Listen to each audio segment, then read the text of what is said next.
Hey, good morning, team. Jeff Nail here, reporting live. Wanted to come through with a little bit something different today. I was going to share an experience. I feel like, I just read about Jordan Clark having an experience, a racial experience at Whataburger. He was called a racial slur. I guess he walked to Whataburger in Tempe and didn't know that their inside was closed. Him and some teammates, they're on the football team, if that makes a difference. Son of former NFL football player and current ESPN analyst. So they went to Whataburger. Short story longer, lobby's closed. They approach cars in the drive-thru to have their purchase created and made and paid for, giving the money, not asking for any favor other than ordering the food based on the fact that they're on foot. And I guess they scared a young lady who complained to Whataburger when she got up to the window, and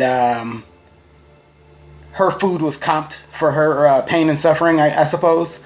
And the workers at Whataburger asked them to leave the property, with the threat of calling the police. And the young lady, who I guess felt threatened in some capacity, she shouted some racial slurs and drove off with her freshly made food that was comped for her pain and suffering. So it's interesting because, that's all I can say. It's just interesting that, that these things still hit so close to home, in addition to everything else that's going on. But I wanted to share an experience that I had, not anywhere along those lines, but still interesting, so to speak. That's how I define most of the situations that are happening right now. Just interesting, thought-provoking. Just makes you think and process some of the things that go on. But about maybe 2 years ago, year and a half ago, I was visiting a friend in Gilbert, Arizona, and it was nighttime, pitch black. But to be honest, it was probably 7:45, 8 o'clock. So it wasn't the middle of the night. But I'm driving, of course. I don't necessarily know where I'm going because I'm not a Gilbert explorer, if you will, especially at night. I don't really get out much at night. But anyway, short story longer. I am driving down this street. I can get the street if it adds relevance to the story. Because I wrote it down. But I passed some bicycle cops, like the old USA TV show Pack of Blue, bicycle cops, middle of the night. I recognized they were bicycle cops because they are riding these bicycles with all the reflectors on it, and police is on their back, on their shirt. And but I passed them. I'm good. I'm not scared or anything. Because I'm not doing anything wrong. So I drive maybe a block past them and make a left turn where I'm supposed to be because I'm following my GPS coordinates. But with GPS, you're always lost to a degree once you get to the destination. So I just stopped after I made my turn, and put my car into park, and I'm looking at my GPS. I did that because I figured what better way to look at my GPS than to park my vehicle and put it into park so that I'm not blocking traffic or in a dangerous location. I'm on the side of a residential street.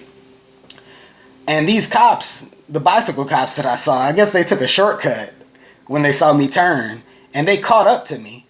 And I don't even recognize it because I'm looking at my GPS and I'm trying to make sure I know where I'm going before I park and get out of the car. And I get a tap on the window.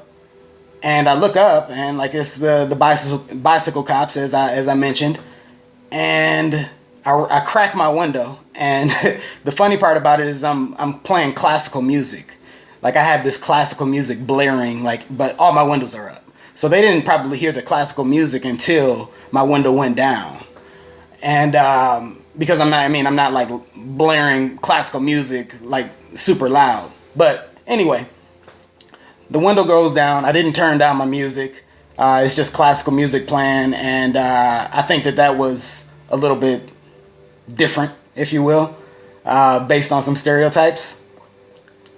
But the cop says, they asked me what I'm doing, and I share like, hey, well, I needed to look at my GPS, so I figured what better way to do that than to pull over, put my car in park, and look at my GPS. And I recognized that there were two, so I look to the left, and the other one is has this like flashlight on my license plate and whatnot. And they're just sitting there talking to me, and they're like, well, where are you headed? I was like, well, I have a friend over here, and I'm meeting a friend. If that and I really don't know where to go. This is first time over here. And the cop says, "Oh, okay. Well, we've been getting some break-ins and some theft over in this area, and we're just making sure that everything's good. Long story short." And I say, "Okay. Well, as I mentioned, I'm just here visiting a friend and trying to figure out where I'm going. So as soon as I'm able to finish that task, I will be on my way, and I won't be sitting in this location any longer," which is a parking spot. I was sitting in a legal parking spot. But the situation, although very tame, very mundane, if you will, it's just interesting how things happen.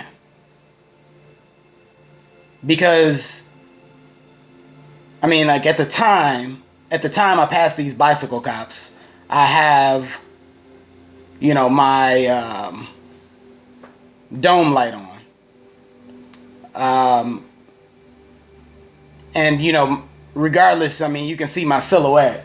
That's my silhouette right there. And it's just interesting. Like, you don't know what's going on in police officers' minds and whatnot, but it's just interesting that I was questioned by the bicycle police in Gilbert. And I actually wrote a letter to the police chief. It went unanswered, but I felt it necessary to share my experience with him. And but yeah, that's my story. I wonder, what you think about it, and if you have had experiences or thoughts on my experience. We'll see. Hey, that's all I got. We'll talk soon.